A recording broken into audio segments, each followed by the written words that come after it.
We're really excited about the cooking that you're going to be doing for us today. The recipes that you're going to show us are going to be delicious for Thanksgiving, but really for any day of the year.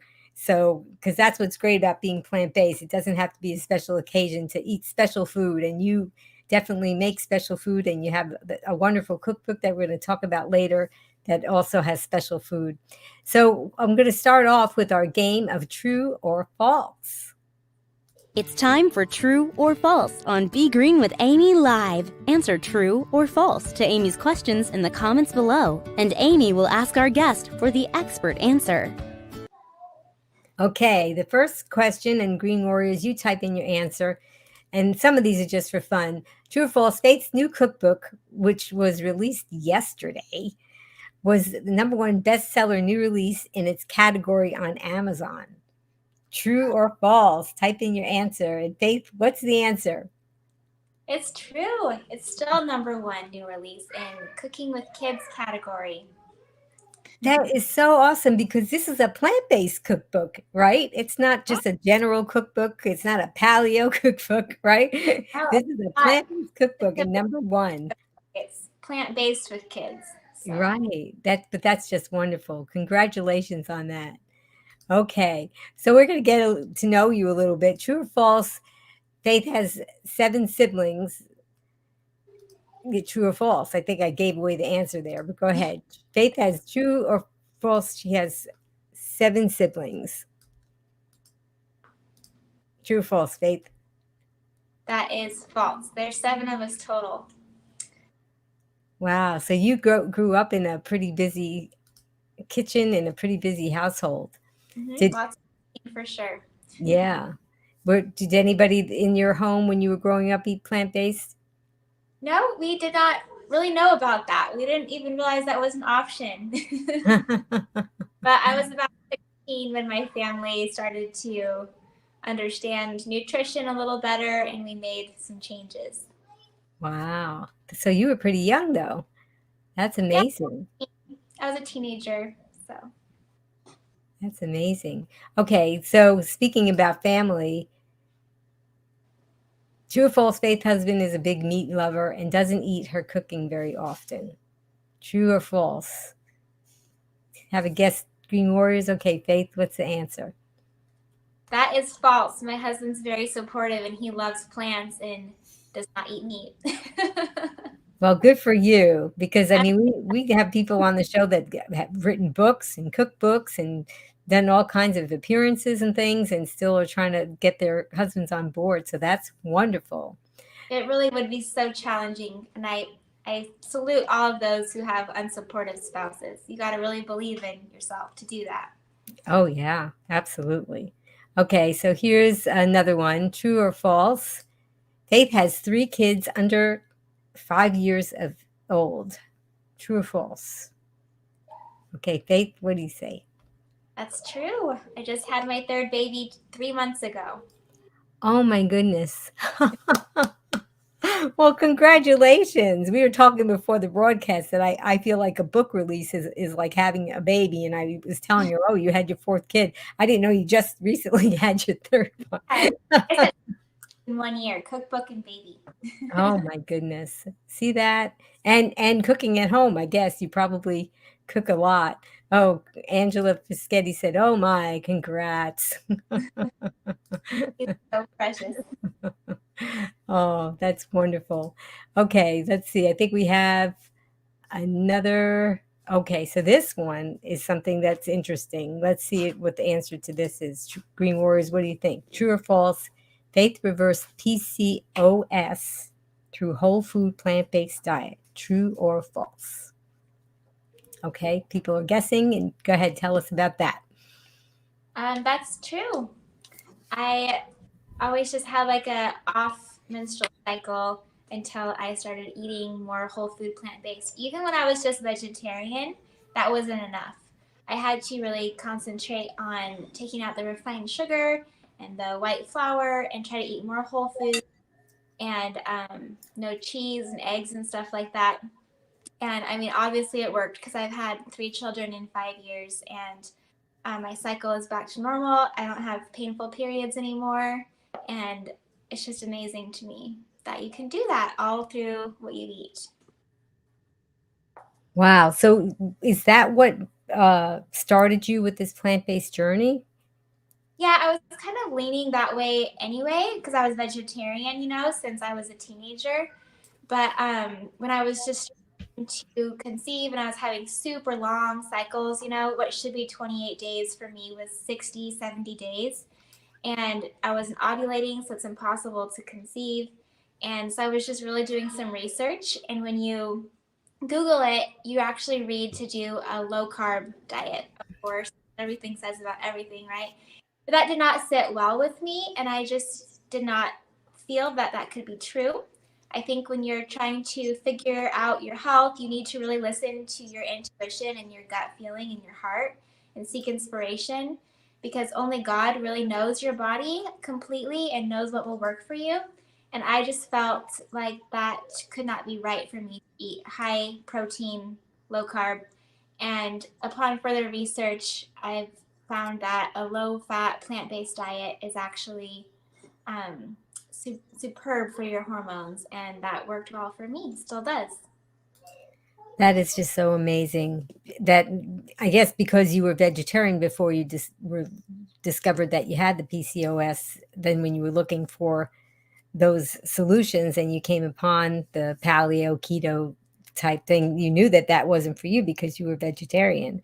So that imagine that really helped you, and you discovered it in that way.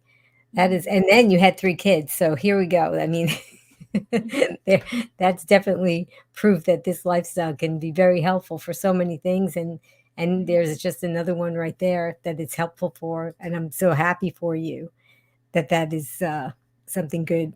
That's I think Angela Fischetti said, happy to hear about Faith's husband being on board. So speaking of family now, okay, so your husband's on board. Now you have 3 little ones. Now, of course, you have a very young one, but what about the other 2? How old are they again, and how are They're they eating? 4, and they eat like we do at home. Like, well, I'll make a little more, I guess, less sophisticated food for them. So I'll typically make a dinner that I like, such as curry or soup or something, but I'll make it a little more simplified for them, like keep everything separate on a little plate instead of mixing it all together so it's less intimidating for them. Um, but at home, we don't have animal products and we don't cook with, butter and eggs and white flour and sugar and all that. And when they go out, they do get a little of that. Not quite sure how to handle that still. But at home, we try to be as close to 100% as we can. Yeah, I've talked to some of the plant-based doctors who raised their children in that way, and some of them were very strict, and others had different ways of doing it. It almost seems like children are kind of like pendulums. If you tell them no on one extreme side, they swing all the way to the other side, whereas if you kind of are chill about things, sometimes they may not be so interested. I know Dr. Furman, he has kids, but now they're adults. His youngest is still in college, but there were times where they found chocolate chip cookies under the bed, and they were raising them, to be strictly plant-based. He calls it nutritarian. And even I was remarking the other day about how he said that his college age kid came home from college for a couple of weeks, and he has a retreat, so they stayed at the retreat. And now the kid had to eat whatever was there, and he remarked about how his back acne was going away. So sometimes it might take them a while before they come around fully to realize that this is something that's beneficial. So it sounds like you're on the right track. And now show us the cookbook again, because you just published a cookbook. It just came out, and this is all about plant-based cooking for kids. We're going to be cooking for a family here, but a lot of the stuff that we're going to talk about is for kids. But And that's so wonderful that you discovered recipes and things to present to your children and for other people to enjoy also who have children who are trying to figure out, how do I get my kids to like these things? And the book has, I haven't gotten to see the whole book, but I had gotten a preview of some of it, and it has a lot, not just recipes, but it has a lot of helpful tips in it too, and beautiful pictures. Yeah, I So put a picture with every recipe because you'd be surprised how many kids' cookbooks don't have that many photos. And that's not an option for me. You need pictures for sure. And I just could not find anything quite like it. There's no plant-based cooking for kids out there that doesn't have a lot of like refined foods. So this is very refined. oh, that's so wonderful. And so what are you going to cook today for us? Going to make this cornbread recipe that's in Oh, cornbread, yes. on my website, which is faithful.plateful.com, and it's one of my most popular recipes on my website. It's a little on the more indulgent end because we have a cup and a half of almond flour in there and a little maple syrup and some salt. So it's not like, the healthiest, but it's really yummy for a special occasion like Thanksgiving. And especially for cooking for kids, they need higher calorie, higher fat foods because they take so few bites that every bite really needs to have some calories and nutrition in there. So it's different cooking for little kids than, adults. I'm But glad that you brought that up because I think, and also for husbands, right? They seem to need more calories too. And a lot of the females who are adopting the lifestyle and trying to get their family on board, they don't always realize that you need some calories for the husband and extra calories for the kids too. So I want to let everybody know that the recipes are going to be in the show notes. And what are you starting off with? I'm going to put you full screen. this is 2 cups of cornmeal. And I get that, I like to get organic corn products, not necessary, but I get this from Azure Standard. It's organic corn. And then I'm using a cup of spelt flour, but you could also use gluten-free flour or even additional cornmeal to make it gluten-free if you needed to. That gives it some of the structure that it needs. And then a cup and a half of almond flour. If almond flour is new to you, it's just blanched almonds that are ground really finely. And it's a way of adding moisture to baked goods without oil. So it's a whole food fat instead of the refined oil. So these are the dry ingredients, and we're just going to add a little salt and baking powder. I was out of baking powder right before I started this. Couldn't believe it. I never am out of those kinds of things, but I was. And I Googled it really quick, and you can combine cornstarch, which I also didn't have, but I had potato starch, which is an equivalent, and cream of tartar and baking soda. So here's hoping that the internet was right and that this is just like baking powder. And it's nice because I know the ingredients. Oh, A and lot speaking of ingredients, we do have one more true or false question, and it is about this. So let's put this up for everybody. True or false? Aluminum is found in the plaques in the brains of Alzheimer's patients and should be avoided in cookware and also food like baking powder, as it can be potentially neurotoxic. So that's a long question. True or false? Everybody guess. And what do you have to say about that, Faith, since that's what we were talking about? Yeah, that's true. So I always look for a baking powder that says aluminum free on it, or you can just look at the ingredients and make sure there's no aluminum sounding ingredients. It'll say like aluminum oxide or aluminum or something. But yeah, that's a nice easy way to eliminate that source of aluminum. I love that you have that hack about running out. So I would love, you'll have to let us know how that turned out for you. Yeah, well, if we have time, you'll see how it's cooking in the oven. And then I'm just going to combine the wet ingredients, which is a little bit of applesauce. I have some homemade applesauce here, and that's just another way of replacing the oil in baking. And then a cup and a half of, or 2.5 cups of plant milk. I'm using almond milk here, but you can also use any plant milk or even some water, because plant milk is basically water. I mean, it's only 30 calories a cup. There's not much in there.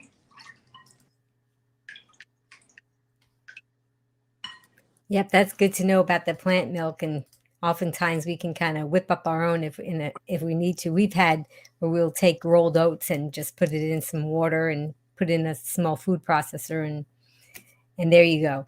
Isn't that nice? You don't have to go to the store and buy milk like you would if you relied on cow milk. Yes, it is. And it's also nice because you know what the ingredients are. Some people do buy the plant milk from the store, but some of them can have some certain ingredients that may not be healthful promoting. So, but Yeah, it's still better than the animal milk. exactly. I think all plant milk's better than the cow milk. All right, now we're gonna combine the wet with the dry. I can show you here. I'm sure most of you have made cornbread before, but you might not have made a plant-based cornbread, which is a little different because most cornbreads have a lot of eggs and sugar and milk, and white flour and even butter. That's a lot of animal products that we're replacing here. And with this one, you could just dip your finger in there and take a taste if you wanted to, right? My family loves this. I often make it when we're having soup. Since soup doesn't have a lot of calories in it often, this kind of fills everybody up. And it's really quick to put together and throw in the oven. And it's cheap. It's all very affordable ingredients and lots of fiber in there. It's all whole grains. So I feel like it's a pretty healthy side dish for a family. I'm just going to pour Well, I that. bet the house is going to smell really good very soon. Yeah, if you do gluten for any reason, like at your Thanksgiving tomorrow, if you're not having rolls, you could make this instead. Or people even make a cornbread stuffing sometimes. So I have a gluten-free family member, so I'll be making this for Thanksgiving for her. All right. So as soon as my oven is preheated, I'll put that in the oven and it bakes for about 25 minutes. You can also make these into little muffins, and it also freezes really well.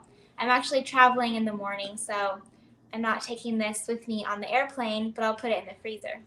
So when we come back, you can just thaw out your cornbread and freezes well. And I would also keep it in the fridge if you're keeping it for more than like a day, because the applesauce in it tends to make it go bad quicker than normal baked goods. And then I can also show you how to make the cranberry sauce if we're ready for that.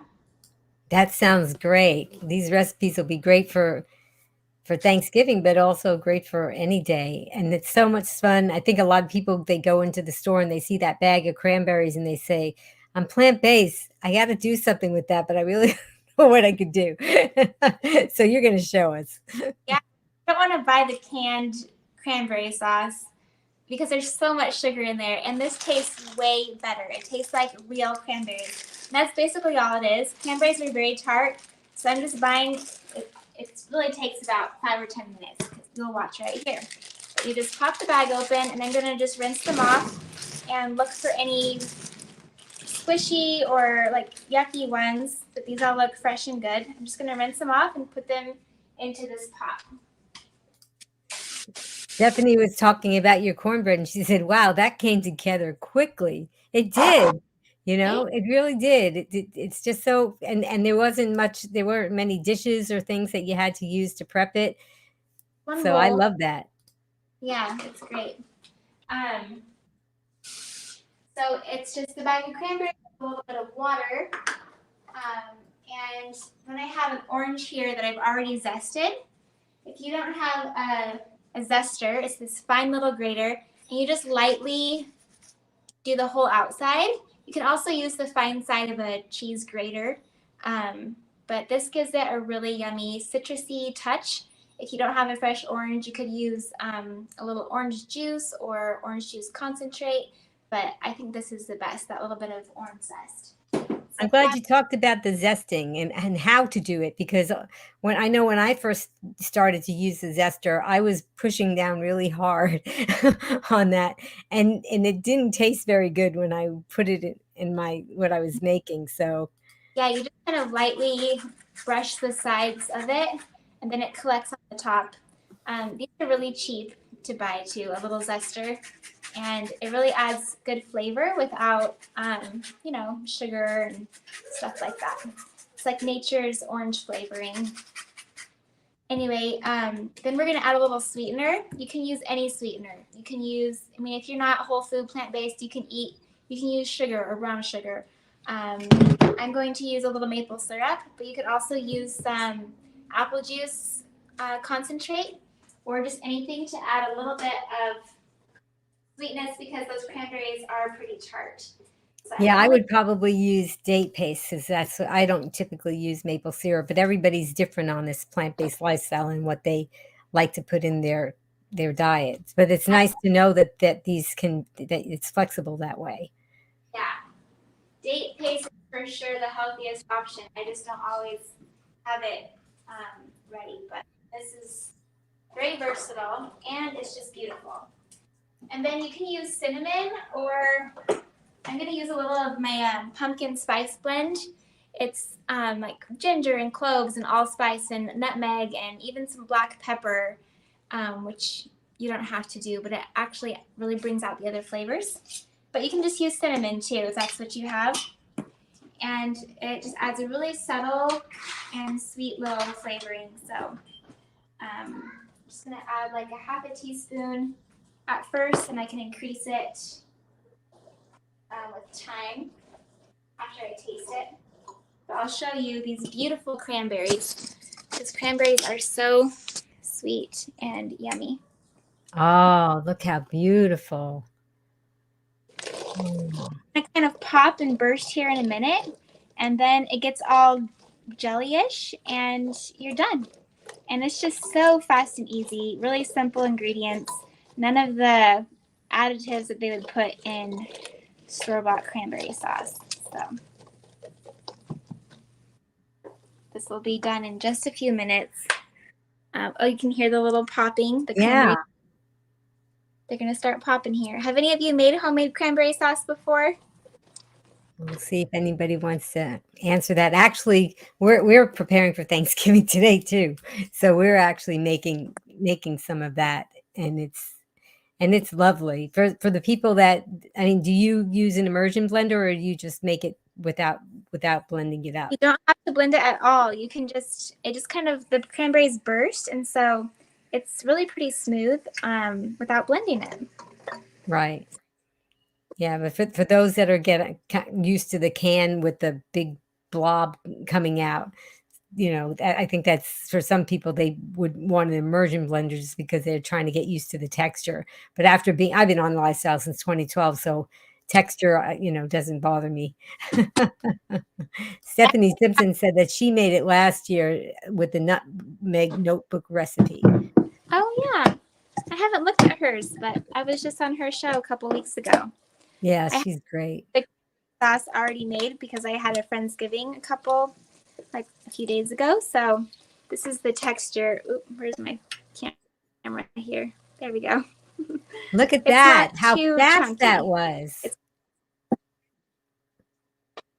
Well, that's the pre-made one I already have, but over here. Okay, still going. Yeah. But yeah, it takes less than 10 minutes. The cranberries are already bursting and kind of, popping and getting dissolved. But anyway, so sweet. And I just think cranberry sauce, even without a turkey on your plate, is a beautiful jewel on your plate of just color and variety of flavors, something sweet with all that savory. And it also shouldn't be too sweet. I don't think cranberry sauce should be a sugar blob, Yes, I agree with you. But it is so colorful. And you think about Thanksgiving, that's just like, to me, it's just like the plant-based holiday because everybody is just hurrying around making so many different side dishes of this vegetable and that vegetable.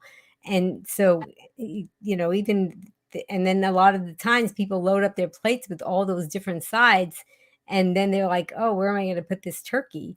So, to me, that's just the epitome of our lifestyle, that if you eat enough of these vegetables, you're going to get full, and you don't need the animal products. It's so true. I love Thanksgiving for that reason. You just do not even miss the meat at all. So much delicious food. Thanksgiving is so easy, isn't it? Oh, yes, it really is. One of the things that we like to do, and there were so many recipes that you talked about making for us today, and I'm sure that you've had lots of recipes in your book and also in your arsenal for home. But we love to take butternut squash and cut it in half and bake it, and then kind of hollow it out and use that as a like a serving plate on Oh, yeah. top of a plate, and we'll put any kind of stir-fried vegetables, any kind of mixture in that vessel, and it Wow. is so beautiful. My daughter is traveling for Thanksgiving, and she's going to be spending it with people that are not plant-based. So she's bringing her own food. Of course, she'll bring some to share. And that is one of the things that, she says, even when it's not Thanksgiving, she loves to do this acorn squash thing, because then when she puts her food out on the plate, people look at it and they say, how beautiful that, instead of, thinking how weird it looks, they think how beautiful it looks. That's so true. Well, good for her. Yeah. I think we may have some questions for you. So let's just see what we had. Okay. Yes. So Cheryl wanted to know, can your gluten-free family member have the spelt flour? No, she can't. So she's bringing her own cornbread with my recipe.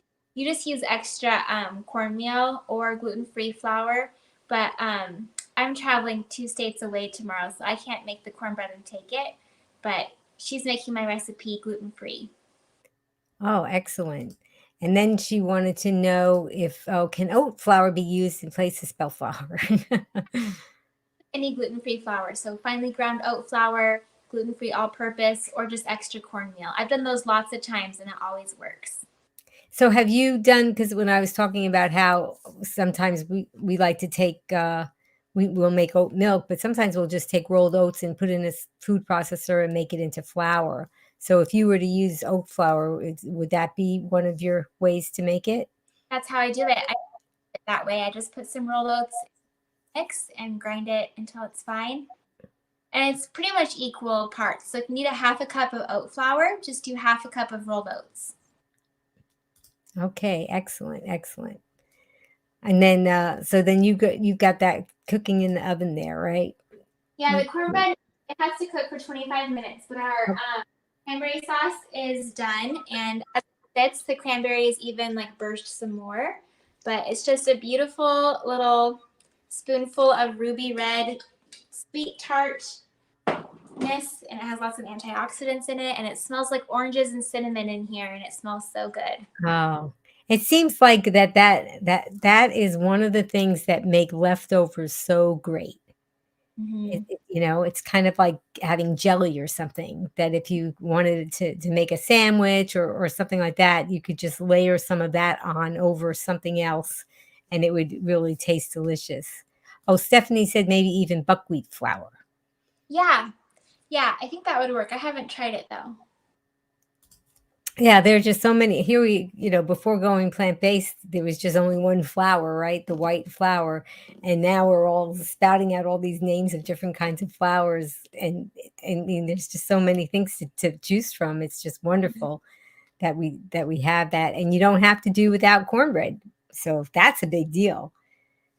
Yeah, that is a big deal, because I that's one of the things that I used to make, those little mixes in the little boxes before I went plant-based. Oh yeah. And then once I went plant-based, I said, "Oh, what am I gonna do?" Of course, this is back in 2012. There wasn't as much information out there as there is now. So it took a while for me to find that recipe over the years, which is Way of eating cornbread, funny enough, is breaking it into a bowl with like some milk and a little maple syrup. Um, they love that. It's like cold cereal, but a whole food. So you were talking about the PCOS, and um, is there? So you discovered this because you had those symptoms, and then you went to the doctor, Hmm. and then so what did the doctor tell you to do? Does not really have a lot of, honestly, lots of like medications that I could take, but I really did not want to do that. Like they prescribe all kinds of things, just at the drop of a hat. They're like, well, you can take this and this and this. And I'm just thinking, well, shouldn't we fix the problem that's causing this instead of just, taking medicine? So I've never taken like metformin or anything, any of those things that they would prescribe. And I just followed my intuition and tried to heal it. And I feel like I've completely, when they say you can't reverse PCOS, that it's unreversible, but I don't have any of the symptoms at all anymore. So, in my opinion, I have reversed it. Yeah. Well, you've at least resolved it, and maybe if you would eat the way that you were eating before, maybe you may get the symptoms again. Yeah. So maybe, so you can at least say you resolved it, right? And you're not worried about any of those symptoms popping up again for you. No, I don't So have. so how long did it take for you to feel that those symptoms were resolved? About 9 months. That is fantastic. That's not very long at It all. felt pity, but Yeah. Like 9 months when you're having a baby, it feels like a long time. But yes, that's wonderful. So, and how long has it been since you resolved those symptoms? um, about 5 years. Wow. Stephanie wanted to know how long you've been plant-based. Yeah, so about 5 years. Before that, I was mostly just vegetarian. I didn't really give up cheese, like everybody else. So, and Yeah, I that's still occasionally like, I would say I'm 90% whole food plant based, mostly 100% plant based, but sometimes I'll have a little sugar and oil and stuff like that socially, but I try to eat 100% at home. yeah, that's great. Now, so when you decided okay, so you were vegetarian at first, and that was when you met your husband, you were vegetarian, right? Yeah. And then you were married and you were vegetarian. So how did that go? Because I know there's a lot of plant-based single women out there that are trying to figure out how to navigate those waters. I didn't really want to tell him I was vegetarian, but because I didn't want to like scare him off. And, I mean, I eventually have to. And he actually found it really attractive that I would make green smoothies and drink almond milk and stuff like that. And so he liked that, but he personally wasn't, convinced to eat that way for several years.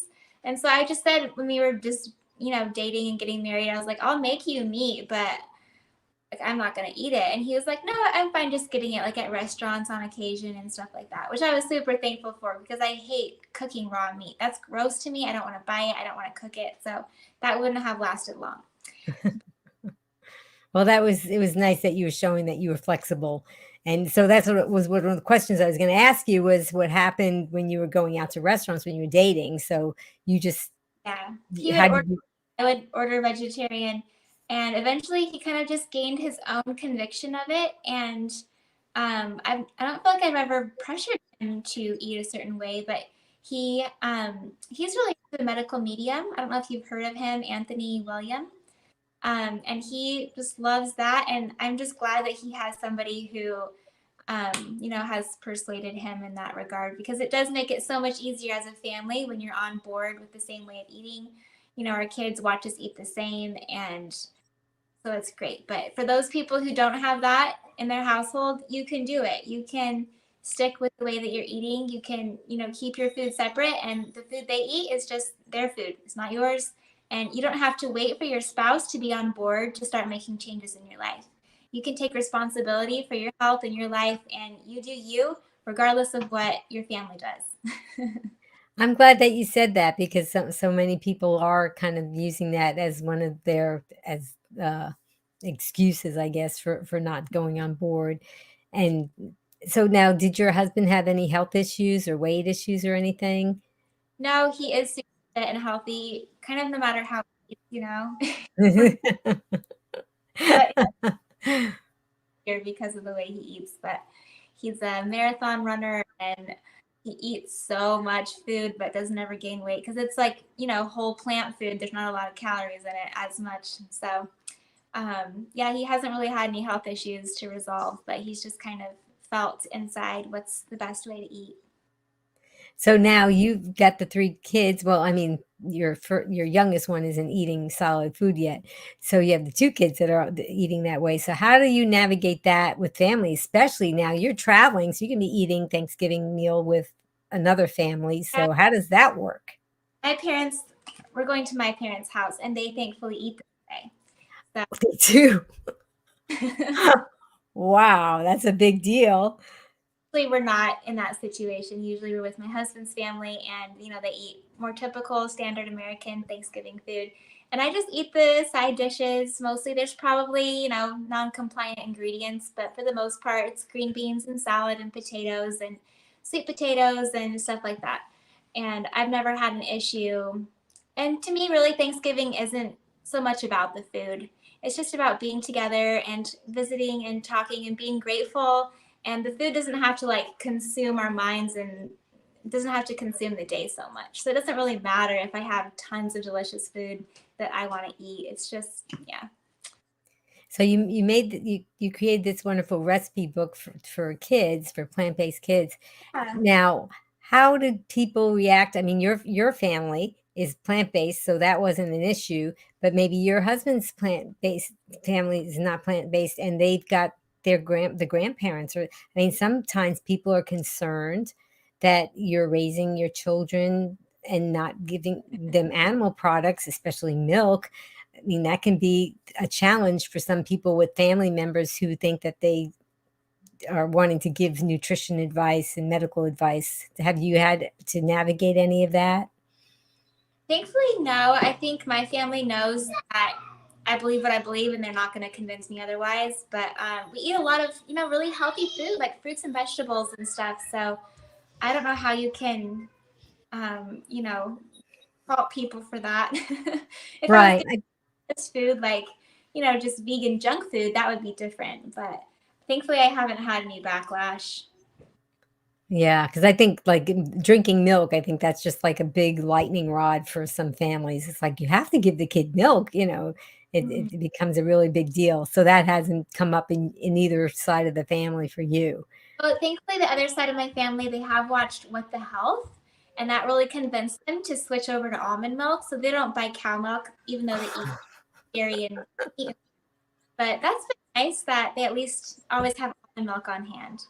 Oh, that's wonderful. So yeah, that makes things a lot easier, especially if you want to leave them to babysit while you guys go out and do something. You don't have to worry about them trying to sneak them things or something. And then, because sometimes that happens. I've talked to people who have had family members give these non-compliant foods to the kids, which I mean, it's not going to hurt them, except for the fact that some of these kids, their digestive system isn't ready to accept these foods because their gut hasn't been having them, and then they wind up getting sick from the dairy. So some people have issues with that, but that's nice that you haven't had issues with that at all. So Avery wanted to know more about your PCOS and want to know if there's any food that you avoid or recommend adding to combat it. um Let's see. Mostly just like lots of antioxidant rich and anti-inflammatory fruits and vegetables. So brightly colored foods like, greens and beets and berries. And I think that's going to help you combat anything. Higher fat foods are good to avoid, even plant-based ones, just to have a overall lower fat, because PCOS and insulin resistance are very tied to each other, and the long-term effect of a high-fat diet is insulin resistance. So cutting back on like lots of nuts and coconut milk and avocados, and just having maybe like one or two of those foods a day and not like, too many of them. So a low fat plant-based diet I think is important, and a high fiber, which is, and kind of inherent. All plants have fiber, but fiber really helps to absorb excess hormones and just flush them out of your body to keep them more balanced. So inherently, plant-based diet is going to help you balance your hormones. I'm glad that you talked about that because you actually had mentioned that your attending physician wanted to prescribe metformin amongst other drugs, and that's something that's given to people with diabetes. So that's very interesting. Now, another question that people may ask about foods is about soybeans because there's some controversy about that. Why don't you talk to us about soybeans? I've actually done so much research on soy because there's a lot of controversy about it and it's confusing. So I even have a tofu course on my website for sale because I get asked so many questions about soy and tofu. But everything that I can understand is that soy is still a beneficial product for even with people with hormone disorders. So I do not avoid soy, and it's actually one of my family's favorite foods because it's flavorful and easy for kids to eat. So we eat tofu a few times a week and soy milk. So yeah, I don't think it needs to be feared. So speaking of what you're eating, so Angie wants to know, what do you eat in a day? Typically, I have some kind of like smoothie and or in the morning for breakfast. Sometimes I'll do like a vegetable hash, but usually it's oatmeal with like berries and maybe like a green smoothie. And then for lunch, I often have leftovers from the night before, or I'll make like a salad with like, hearty ingredients. So it keeps me full, like quinoa or rice and like a sauce. Um, or I have a lot of lunch ideas for kids in here and I'll eat those with them. I'll show you a few. I have like this simple pasta salad that has like a homemade um, Italian dressing, these little sushi rolls, a black bean salsa with like oil-free chips. Um, but some of my favorites, this is like a curried rice with veggies, barbecue sweet potato sandwich. This is cute. My kids love this. It's just a whole grain tortilla with refried beans inside, and you can dip it in guacamole or salsa. A lot of kids love to dip their food. Yes, and play with their food. And you can play with this food. Wow, that looks delicious. And My even for grown-ups too. I would say if I was besides feeding that to my kid, I'd probably have to make more so I could just kind of snack with them. It looks delicious. That's probably their favorite is tofu. So These are you have a great test kitchen. I do. How did you do this when you have kids? But I have to cook 3 times a day for my kids. So that's like, I have to do that anyway. So might as well make a product while I'm doing it. This is another one of their favorites. Is a chickpea salad sandwich. At first they didn't like it, but the more I exposed them to it, they learned to like it and they really love it now. And they even like it without the bread. They just want like a spoonful of chickpea salad because it has pickles in it and they love pickles. So this is like a boxed macaroni and cheese mix. So just like Kraft macaroni and cheese, except nothing like that at the same time with nutritional yeast and like some whole grain pasta.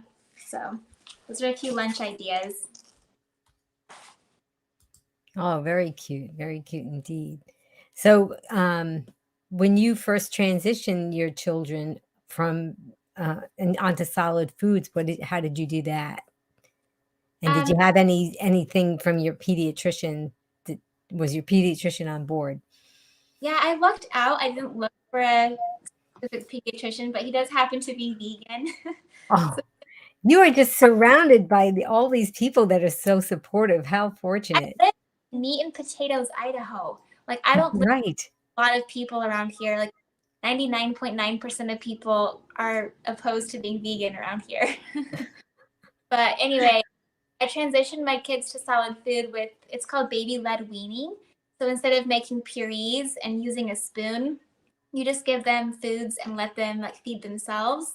And so I gave them like little strips of banana and sweet potato and like soft tofu was really yummy. They loved that when they were little babies with no teeth. And just whatever we're eating, basically, I would give to them and let them feed themselves. And it's extremely messy and really overwhelming how messy it is. But no matter what you do, feeding babies is messy. And I feel like that did help them learn to just appreciate different types of food. My kids are still fairly picky, even though I feel like I've done everything you're supposed to do to avoid picky eaters. So it's really frustrating. I won't say my kids happily eat every meal I make. That's just not true. But maybe they eat more than they would otherwise. I don't know. They do like several fruits and vegetables, so we just give them a lot of those. Yeah, it seems like they just kind of graze, and like you said earlier, their tummies are so small, they get full pretty quickly. So, and I think that hunger is probably the best sauce, right? Yeah. And they're not gonna and you go you see the pediatrician and they get weighed and measured, so you know that they're on track, that they're doing okay. And I think that that's just yeah, they all go through those funny phases. It seems like sometimes there can be a food that they love, especially the toddlers, and then all of a sudden they go on strike and like, no, not having that anymore. You're like, no, but you love this. No, not anymore. So Jennifer wanted to know, did you breastfeed while plant-based? If so, what would you recommend to keep up milk supply? Yeah, I have 100% breastfed my babies. They've never had a drop of formula, and I've had perfectly fine supply issue or no issues with that. I think a plant-based diet is super ideal for breastfeeding because it's really high in just energy, like carbohydrates, and that's what you need. I think it's hard to produce milk if you're eating mostly fat and protein. You need those carbs. And I eat plenty of the milk producing foods like oats and flaxseed are supposed to be really good to help you produce milk. And I eat those every day. Just all grains and fruits and vegetables in general. So, yeah, it's the ideal way to eat. So speaking of babies and so forth, I mean, you talked about how your pediatrician is vegan. What about your OBGYN? You know, it's funny, they never ask about how you eat. You'd think they should and they would. I don't think they even care how you eat. Um, I've never really had any issues with it. Sometimes I'll mention it and they'll be like, maybe you need a burger or something. And but it never really has been an issue. So Yeah, I guess if you had gained too much weight and were in danger of maybe gestational diabetes, then maybe that might come up. yeah, or gained too little weight, but I've gained between 18 and 25 pounds all 3 times. And that's ideal. That's perfect. So How wonderful. So that I'm sure that probably, I mean, you weren't pregnant without eating this way, so you wouldn't know, but it probably made things a little bit smoother for you and easier for you, especially even just because you didn't gain too much weight or not enough weight, you were just right on that. So I'm sure that helped a lot. I've had good energy and I've recovered really well. And it's been 3 months, but I feel like I'm totally back to my old self.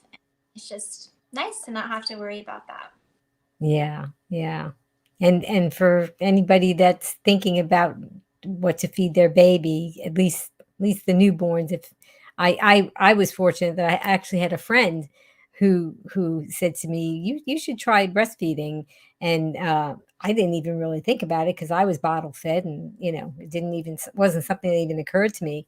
And so she said, "You should try that." So I said, "Okay, I'll try it. Can try, right? If it doesn't work out, then I have an option." And I did that for all three of mine, and it was a wonderful experience. And I really feel that it is the best thing if you can. Not everybody can, but if you can, I would highly recommend doing that for your baby. And it's kind of like being plant-based. Cleanup is so much easier. You don't have to wash out bottles and prepare things. It just goes along so much better. So true. Oh, so Haley said, food's so expensive these days. Is eating whole food plant-based more expensive than traditional food? I would say it's about the same because I'm not buying the super cheap processed food like, white bread and sugar and stuff like that. But I'm also not buying the super expensive cheese and meat and going out to eat as much and stuff like that. So I feel like I pay about the same. And if it's different, it's probably less. So, Right, because I think that people who aren't familiar with the lifestyle, when they think about adopting the lifestyle, they look in the grocery store and they see all the processed, prepackaged plant-based meals or foods, which they're typically more expensive than the things that you can prepare at home. Mm-hmm. Well, So this plant-based diet are the cheapest foods like rice and beans and potatoes. Like you can't get cheaper than that. Bananas, apples, frozen vegetables even. So it's really a very affordable way that everybody could eat this way if they have access to a kitchen and can make their own food. so now your oldest is how old? She's 4.5. So is she working in the kitchen with you ever? Yeah, she absolutely loves to do that. So what kinds of things do you try to do to let her be helpful and safe? And I have a really popular section in my cookbook. Everyone's commenting on it about ways that you can get your kids involved and how they can help. So really specific things of what each age group can do. So for my youngest kids, they love to like peel garlic and onions. They can cut really soft things like mushrooms or cucumbers. I even have like little kid knives that they can't cut themselves with that work pretty well. But you can even let them use a sharp knife at a certain point, and I think it's good practice. They like to pour things in, and they call it dump the dumps. Like dump in the baking powder, dump in the spices. They like to smell things. Like I'll say, like, what does this smell like? Or they'll stand on a chair and like wash the dishes while I'm cooking, play in the water, basically. But it's just good to have them involved in all of it, and even helping with the cleanup and emptying the dishwasher and setting the table. Those are all really good skills for little kids. That's so nice to hear because some adults now, the younger adults anyway, they call things like that adulting. Yeah. Because they weren't shown how to be in touch with their kitchen. And that's another thing that I just love about this lifestyle, because you are, like you said, you're cooking more at home because you're more likely to find more delicious compliant food at home than you would if you went to a restaurant. But it gets the family involved, and it shows children that food doesn't come from pressing a speed dial or going online and ordering from something. Food actually comes from preparing it, and those are just life skills that are just so important. And even grandparents, they can do things like that too. And that's why I love the fact that you put this book out, because this is going to give people an opportunity to, I mean, the fact that you have a picture for every recipe gives people an opportunity to take the book out and show it to the children and let the children kind of flip through it like it's a storybook and say, which one do you want to make, right? Exactly. And then try to assemble it to look like the picture, and just there's so much education that must be involved talking about the ingredients. And it's nice that you have an age appropriate section in your book that shows as they develop what the things that they can do. So tell us about that knife again, because I've never seen that. I get this little set on Amazon. It comes with a little cutting board and 3 little knives, and they're just plastic knives, so like you can't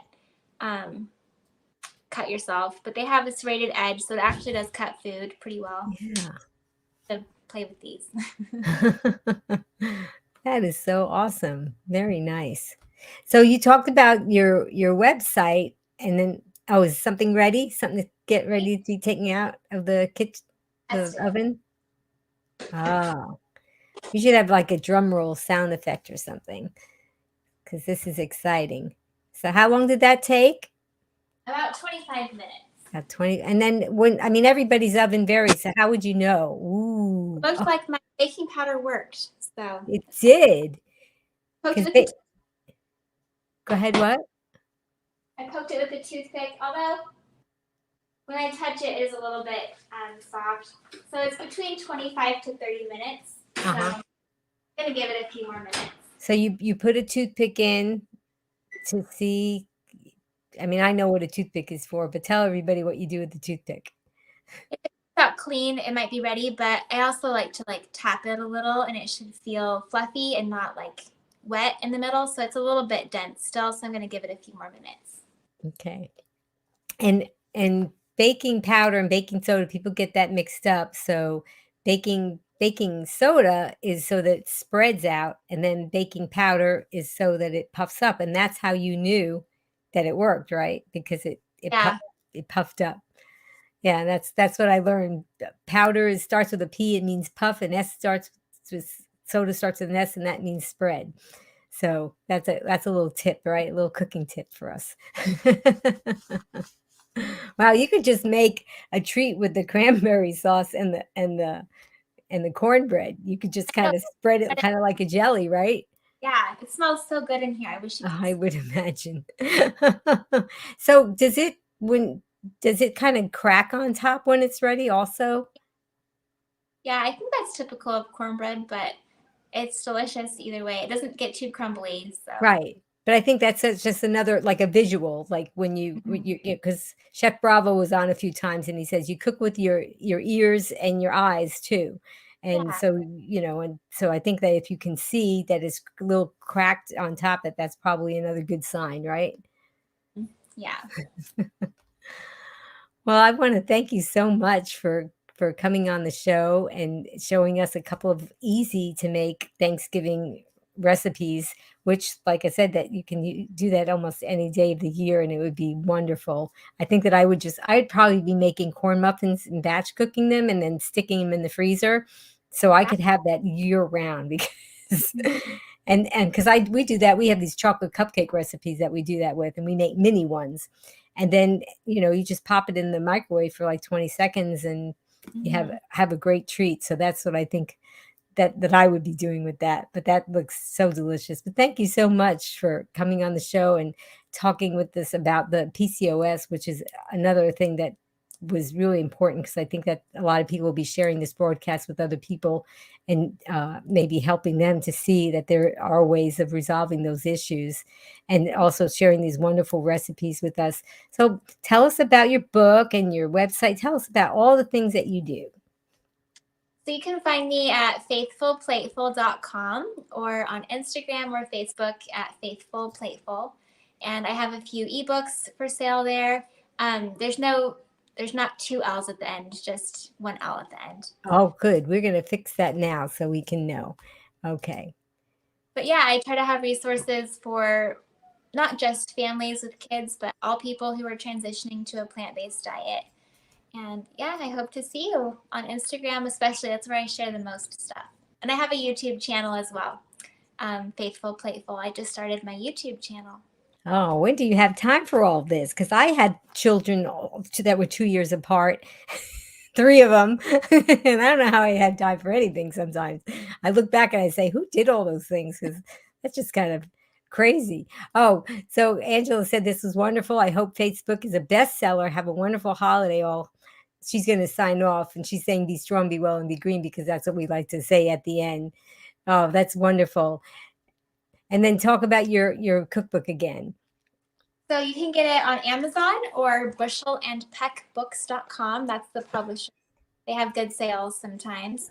And yeah, I have advice for picky eaters in here. We were talking about chocolate cupcakes, and I have the most delicious chocolate zucchini cupcake recipe with sweet potato frosting that is just amazing. And I think anyone would absolutely love it. Oh yeah, here's that recipe.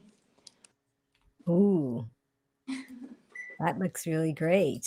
Yeah, so it just got released on Amazon yesterday. I would absolutely love reviews on Amazon since that really helps promote it. And I just truly want families to have help that they need to feed their children more nutritiously. It's not about the money. It's that I really want people to have the help that they need to eat better.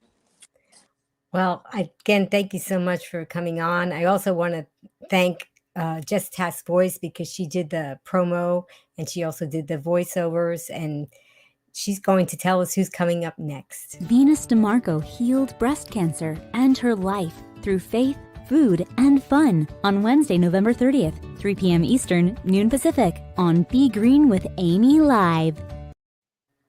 Well, thanks again, Faith. It's so awesome. I also want to thank the Green Warriors that were tuning in today and sharing it with other people, and will be tuning in on other days as well.